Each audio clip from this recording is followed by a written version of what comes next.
Listen closely, not loudly, closely, because tonight, the room feels quieter than usual. The shadows feel thicker, and that's not an accident. You felt it before you clicked. That pause, that itch, that question in your chest, whispering, "Why does this feel different?" Good. That means you're awake. Right now, as you watch this, imagine the lights dimming just a little. Your face half lit, half hidden, smoke drifting through thoughts you don't usually touch. Because this isn't a Christmas message wrapped in lies and glitter. This is a gift most people are too scared to open. And you're already holding it. Here's the rule they never told you. The one hidden under carols, smiles, and forced joy. Not everything that's dark is dangerous. Some darkness is strategic, and you've been trained to fear it. From the moment you learned how to behave, how to smile, how to keep your voice low when you know you're right. They taught you to mistrust the part of you that doesn't flinch. The quiet part, the observant part, the part that steps back before it strikes. Let me ask you something. Don't answer out loud. When was the last time you chose a silence? Not because you were weak, but because you were calculating. Most people think silence means submission. That's cute. Silence is a weapon, and you've been holding it wrong. See, Christmas is interesting.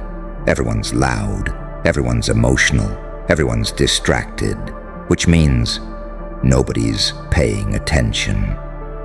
That's when power moves. While they're chasing noise, you're studying patterns. While they're begging for validation, you're building leverage.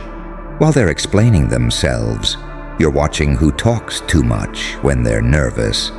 You don't need to dominate the room. You need to understand it. Calm is armor.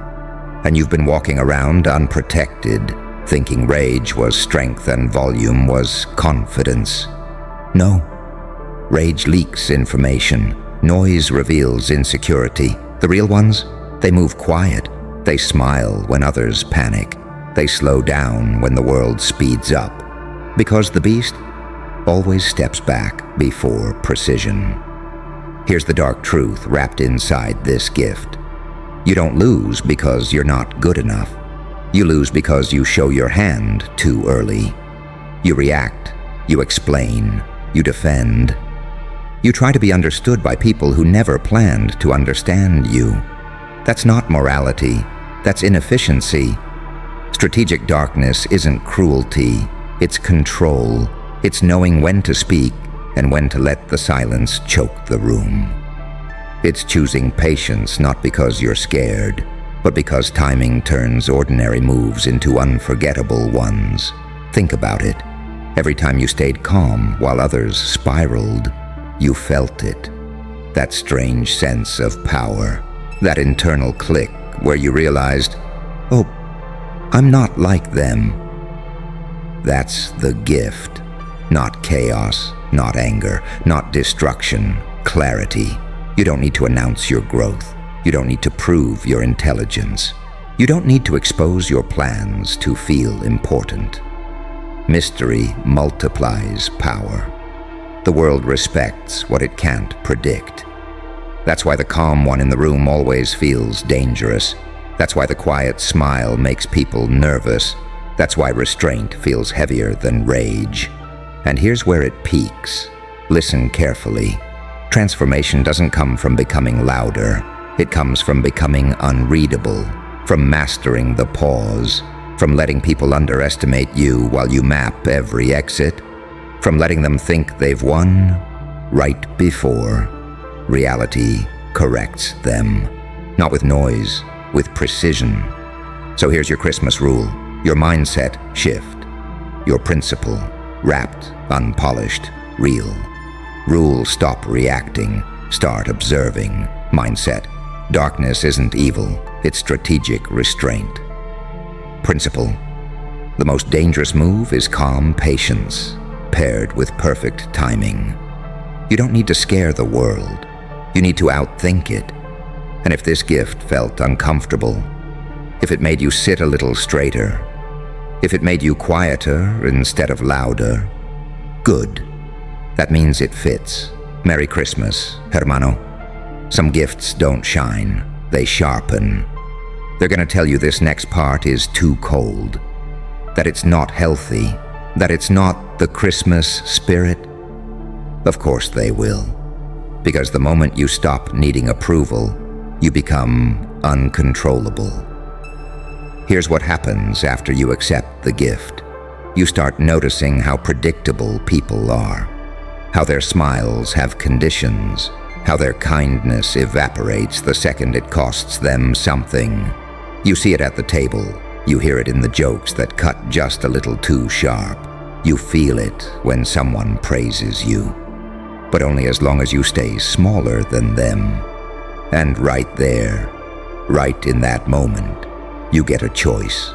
Old you would explain, old you would soften the edges, old you would try to keep the peace, even if it meant bleeding quietly. But not anymore, because now you understand something dangerous. You don't owe access to everyone who knows your name. Distance isn't disrespect, it's filtration. And the dark part?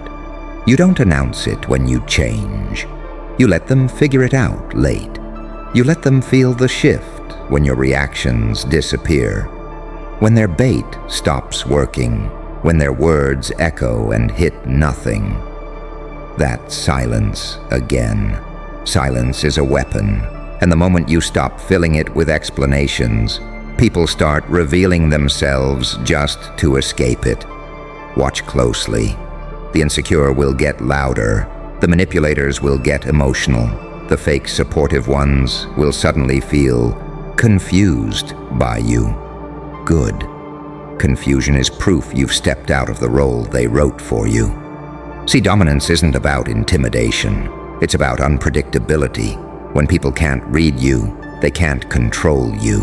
When they can't control you, they respect you or fear you quietly. Either works. This is where calm becomes armor. Because while they're spiraling, you're steady. While they're reacting, you're choosing. While they're burning energy, you're conserving it. That's strategy. That's why the strongest people rarely look aggressive. They look bored, measured, almost amused. They already ran the scenario in their head and won. And here's the part nobody warns you about. When you grow like this, some people won't clap. They'll grieve. They'll mourn the version of you that was easy to access, easy to guilt, easy to push. Let them. Growth isn't loud. It's lonely before it's respected. You'll feel it during the holidays the most. When everyone's together, but you've never felt more separate. That's not sadness. That's elevation. Because you can't sit at every table once you realize some conversations are designed to keep you asleep. You don't argue with that anymore. You don't try to convince. You don't force alignment. You simply step back. The beast steps back before precision. And when you do move again, it's clean, intentional, unapologetic, no chaos, no drama, just impact. That's the transformation they never teach. You don't become darker, you become clearer. You don't become colder, you become selective. You don't lose your heart, you protect it like a loaded weapon. So if part of you feels heavier right now, if something inside you is recalibrating, good. That's the sound of old patterns dying quietly.